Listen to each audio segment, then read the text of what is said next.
Well, welcome to a special edition of Beyond the Sermon. My name is Magrey de Vega, the senior pastor, and I am here with my good friend, Reverend Gary Mason.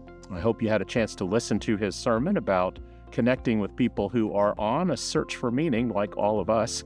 But today, rather than reflect further on the sermon, I'd like to reflect on a very important issue that has been happening not just over the last several months, but for decades, which is the conflict in Israel-Palestine. Reverend Gary Mason is the director of Rethinking Conflict, and he was instrumental in forging the Good Friday Peace Accords that brought an end to the 30 years war in Northern Ireland, and he has used those principles to address conflict areas around the world, including the Middle East, Israel-Palestine. I've had a chance to travel and be with Gary not just in Northern Ireland, but most recently, a year ago last February, where I and other clergy and laity in the Florida Annual Conference got to spend time in Israel-Palestine with Gary, who gave us a guided tour, an immersive tour, not just into the touristy sites of the Holy Land, but more importantly, to experience firsthand the conversations that he has been instrumental in building between Israelis and Palestinians. That happened in February of 2023. It's an experience I'll never forget. And then 8 months later was October 7th. The atrocities committed by the terrorist activity of Hamas into Israel, and then the subsequent response by Israel and the devastation that has happened in Gaza. Well, I'm very grateful for Gary to be with us today, and we're going to talk about what the major issues have been in the Holy Land over the last several decades, talk about how to get our heads around this very complicated matter, and then look for signs of hope, if there can be any, and how we can be a part of that. So I want to turn it over to Gary to help us think through what the major issues are, and I'll toss it over to you by sharing a quote. In the hours after October 7th, Gary, you shared this quote with our group by a guy named Paul Valéry, and this quote has stayed with me since October 7th. You said, "War is a place where young people who don't know each other and don't hate each other kill each other based on decisions made by old people who know each other and hate each other, but don't kill each other." That is incredibly applicable to this situation. Help us think through what the major issues have been for decades in Israel-Palestine. I mean, Magrey, we could go back centuries in relation to this, but in broad brush strokes, not dissimilar to many conflicts globally, the three major issues are land, identity, and religion. They were exactly the same in the Irish context, and they're also present in the US at the moment as well, but we're not here to talk about US religious and political polarization today. I often say, Magrey, you're not going to wake up tomorrow morning, I'm not going to wake up tomorrow morning, and none of our listeners are going to wake up tomorrow morning and text Magrey and Gary and say, "I've got the solution." Most of us actually know some degree of a solution to the Israeli-Palestinian theatre. It may be one state, it may be two states, it may be two states, one homeland, or a variation of those. So no one's going to come up with a solution not dissimilar to our own space in the Good Friday Agreement. We realised in the early 1990s we had a mutually hurting stalemate. There's now a mutually hurting stalemate in the Middle East. And in our context, leadership was absolutely crucial on both sides of that political divide. And I think it's crucial that within that Israeli-Palestinian theatre, that a younger generation now starts spilling into that space. Because I said to a colleague, I was chatting to a young woman in Jerusalem literally 2 hours ago at 8 a.m. today, before I come over to see you in Tampa. And I said to her, Siwar, no one's going to come up to you or I tomorrow and come up with a solution that we don't know. But even if there is an agreement in the next 5 to 10 years, it's going to be the next generation that's going to implement that. And so a lot of my energy at the moment, Magrey, is put into a generation in their 30s and 40s who will be the ultimate implementers of that situation. I mean, most of us today are sick to the back teeth. Maybe your audience is not. I am, and I imagine you are, of experts on Facebook, Instagram, and TikTok, which are telling me the solution to the Israeli-Palestinian theatre in 3 minutes. That's not going to happen. Yeah.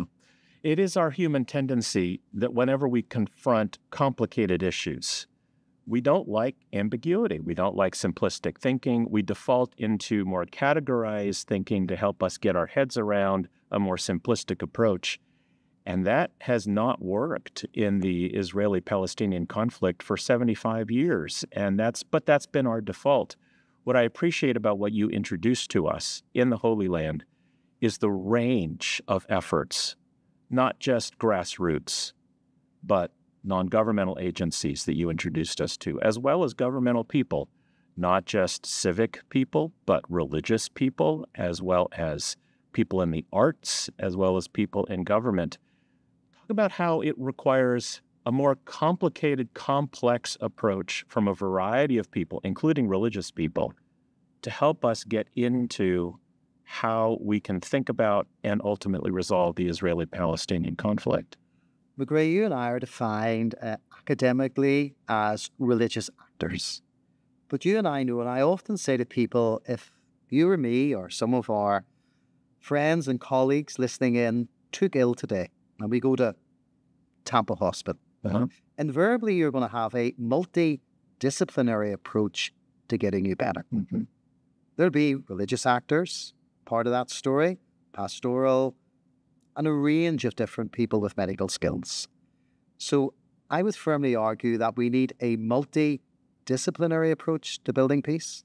So as I look back to the Good Friday Agreement, people often ask, in relation to the Good Friday Agreement, what are some of the successes? Because if you're an observer of Northern Irish politics, our devolved assembly has only met 48% of the time since 1998. So people often say to me, Gary, why have you not gone back to civil war in the Northern Irish conflict? Mm-hmm. And I often say civic society is the social glue that holds our peace process together. So I'm talking about religious actors, women's groups, politicians, academics, and business people. That's why we need politicians in the Israeli-Palestinian theatre, but we need to strengthen civic society in the Israeli-Palestinian theatre. Because at the end of the day, they are the people that will ultimately implement peace. Politicians, Magrey, work in the assumption that once the deal is done, right, societal healing automatically follows. In reality, nothing could be further from the truth. Yeah. Most peace processes take 50 years to implement. In the Irish context, we're 26 years into that. And that's why I think for your viewers and listeners to realise, I often describe Israeli and Palestinian politics, to use an American phrase, like the San Andreas Fault. There are many fault lines. Yeah. There's not just an Israeli fault line or a Palestinian fault line or a Lebanon fault line or an Iran fault line or a Yemen fault line. There are many fault lines. Mm-hmm. And if you're going to make a constructive input into that, you need to be aware of all the fault lines spilling about in that region. And there are many. One of the quotes I remember you sharing is that after the Good Friday Peace Accord was passed in 1999, it brought an end to violence with a gun, but not yet an end to violence with speech. Yeah. And it is the deeper issue of the human heart that requires, as you said, a longer runway to create peace over the long haul. In that context, one of the people you introduced us to was a woman named Tahila, who is with the Geneva Initiative, who shared with us this startling statistic that a recent survey showed that 85% of Israelis and Palestinians do not trust each other, and a third of those people do not approve of a two-state solution. And so this whole idea that if we can just find a political solution, that if there can just be a peace that is forged through the mechanics of government, that all of a sudden that would bring an end to every level of conflict is just a fallacy when the deeper issue is the problem of the human heart. And that's why I'm so appreciative of your work, and not just your work, obviously, the networks of people who are trying to bridge new pathways of understanding among ordinary Israelis and Palestinians. And if I may, I just want to recap for you the connections that Gary has made with some amazing organizations. An independent bookstore owner in East Jerusalem who opens up his bookshop for public events for Israelis and Palestinians to come together in East Jerusalem. An organization called Roots, who conduct weekly meetings, women's groups, summer camps between Israelis and Palestinians right in problem areas of hostility in Israel-Palestine. A guy who forged an organization called Kids for Peace that brings Israeli and Palestinian children together who would not otherwise see each other in schools because schools are segregated between Israelis and Palestinians. A woman named Lisa, who has an organization called the Well House in Jaffa that promote art, literature, music, theater, to have cultural exchanges between Israelis and Palestinians. I mean, that is the way to move the needle of this 85% of hostility between ordinary Israelis and Palestinians. I feel like I'm talking a whole lot, but it is to say that that's at the heart of what I think is necessary to bring a lasting peace, not just a governmental peace between Israelis and Palestinians. And I guess my question for you, Gary, is, having introduced us to all of these different agencies, how is it now after October 7th among these people who are at the forefront of these efforts? It's got to be much harder now. There's no question on the ground. Things are incredibly difficult. Let me just highlight two things, Magrey. You mentioned there about trust. Yeah. I've had 1,000 Israelis and Palestinians in Belfast and Dublin over the last 14 years, of all shades of opinion. I've had those on the hard right, on the left, centrists, because if there is a peace process, you have to get a critical mass to step into that space. You cannot build a peace process just on the left any more than you can build it just on the right. And they often say to me, Gary, you just don't understand. I say, tell me, what do I not understand? We don't trust each other. Now they're in Belfast. And I say, when I was a much younger clergy person in the late 1980s, I was the youngest clergy person involved in conversations with those pursuing political violence or terrorism. And I said, do you really think the first time we brought opposing sides into the room, like we were hugging each other, we were popping bottles of champagne, people in the room hated each other. Yeah. And so I say to Israelis and Palestinians, you cannot use this prerequisite for not trusting each other as a prerequisite for not beginning a conversation. Yeah. Because trust only evolves in the context of meaningful relationships. So peace building is about building relationships and allowing those to evolve. Yeah. The situation on the ground now, as you highlighted, is incredibly difficult.